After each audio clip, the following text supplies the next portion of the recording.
Nie každý narcista je hlučný.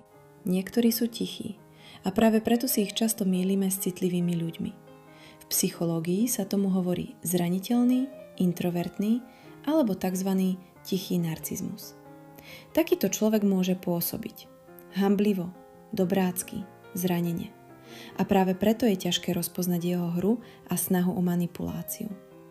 Jedna z najčastejších čert, ktorú si vieme všimnúť na tomto človeku, je systematické zľahčovanie utrpenia iných.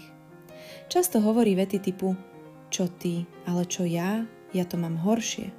Alebo ale ty máš aspoň niekoho, ja som bol úplne sám. Ale ty máš aspoň niečo, ja som to nemal. Navonok to znie ako zdieľanie, no v skutočnosti je to snaha presunúť pozornosť naspäť na seba.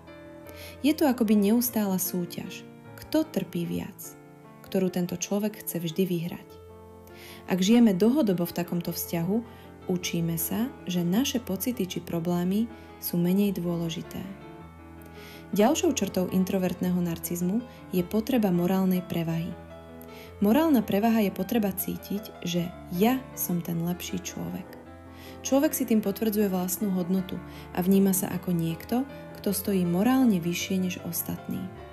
Ide o fenomén, ktorý je často úzko spätý s ľuďmi, ktorým je zverená určitá autorita. Napríklad učiteľmi, lekármi, kňazmi, reholníkmi, otcami ako hlavami rodín, či tzv.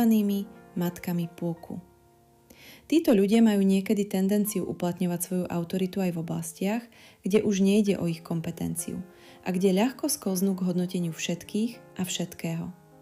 Zároveň však platí, že morálna prevaha nie je automatickou vlastnosťou týchto profesí ani životných rolí, len sa v nich objavuje častejšie.